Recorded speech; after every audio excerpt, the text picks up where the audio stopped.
নমস্কার বন্ধুরা, কেমন আছেন সবাই? তো আজ বড়মাসে বাজার থেকে বিভিন্ন রকমের মাছ কিনে এনেছে। আর আজ সেই মাছ দিয়ে রান্না করব আলুর তরকারি। গাছ থেকে পেড়ে নিয়েছিলাম মেটে আলু, আর এই মেটে আলু দিয়ে আজ তরকারি রান্না করব। তো প্রথমে কড়াইয়ে তেল গরম করতে দিয়েছি, আর এখানে মাছগুলো লবণ হলুদ দিয়ে মাখিয়ে নিয়েছি। এখন গরম তেলে দিয়ে দিব একটু লবণ ছিটিয়ে, যাতে করে মাছগুলো ভাজার সময় লেগে না যায়। তারপর এক এক করে আমি মাছগুলো দিয়ে ভেজে নিব। তো প্রথমে কই মাছগুলো ভেজে নিচ্ছিলাম, আর 2-3 রকমের মাছ দিয়ে আজ আমি আলুর তরকারিটা রান্না করব। এই তো মাছ ভাজা হয়ে গেছে, তুলে নেব এখন। আর তারপরে দিয়ে দিব শোল মাছ। তো শোল মাছটাও ভেজে আমি তুলে নেব। তো শোল মাছও ভাজা শেষ।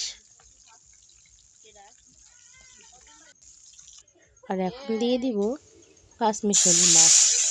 এখানে শোল, ছোট, তারপর বাইং, ট্যাংরা, বিভিন্ন রকমের মাছই ছিল। তো সবগুলোই ভেজে নিয়েছি, আর তারপর দিয়ে দিয়েছি সেই তেলের ভিতর কেটে রাখা সেই আলু।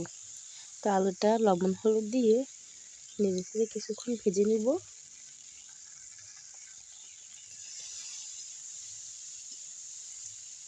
তারপর দিয়ে দিব হচ্ছে আস্ত কয়েকটা কাঁচা লঙ্কা। আর আস্ত কাঁচা লঙ্কা দিয়ে আরও কিছুক্ষণ সুন্দর করে ভেজে নিব। এই তো ভাজা শেষ। এখন দিয়ে দিব পরিমাণ মতো জল, আর পরিমাণ মতো জল দিয়ে ঢাকনা দিয়ে ঢেকে দিব কিছুক্ষণের জন্য। আর জলের পরিমাণটা একটু বেশি দিয়েছিলাম, কারণ আলুটা সেদ্ধ হতে একটু সময় লাগে। আর আস্ত মরিচগুলো দিয়েছি, আর হাতা দিয়ে তারপর আমি তরকারির সাথে মিশিয়ে দিব। আলুটাও সেদ্ধ হয়ে গিয়েছে। এখন ঝোলটা একটু শুকিয়ে নিব, আর তারপর দিয়ে দিব ভেজে রাখা মাছ। তো আমি এক এক করে মাছগুলো দিয়ে দিচ্ছি।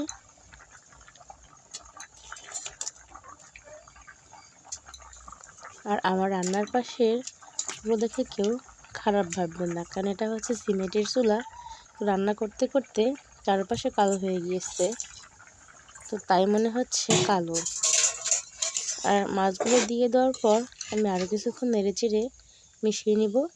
তারপর দিয়ে দিব ফোড়ন, তো শুকনো লঙ্কা, আর দিয়ে দিব হচ্ছে জিরে, ধনে। এখানে রাঁধুনি ব্যবহার করেছিলাম, ধনেটা নয়। আর হচ্ছে এই বাটা মশলাটা দিয়ে আরও কিছুক্ষণ সুন্দর করে নেড়ে নেব। আর গরম মশলা বাটা দিতে কিন্তু ভুলবেন না, আমি কিন্তু সব কিছু একসঙ্গে বেটে নিয়েছি। আর আমার রান্না যদি ভালো লেগে থাকে তাহলে অবশ্যই লাইক, কমেন্ট, শেয়ার করবেন। আর আমার পাশে থাকবেন, অবশ্যই চ্যানেলে সাবস্ক্রাইব করবেন। ধন্যবাদ সবাইকে।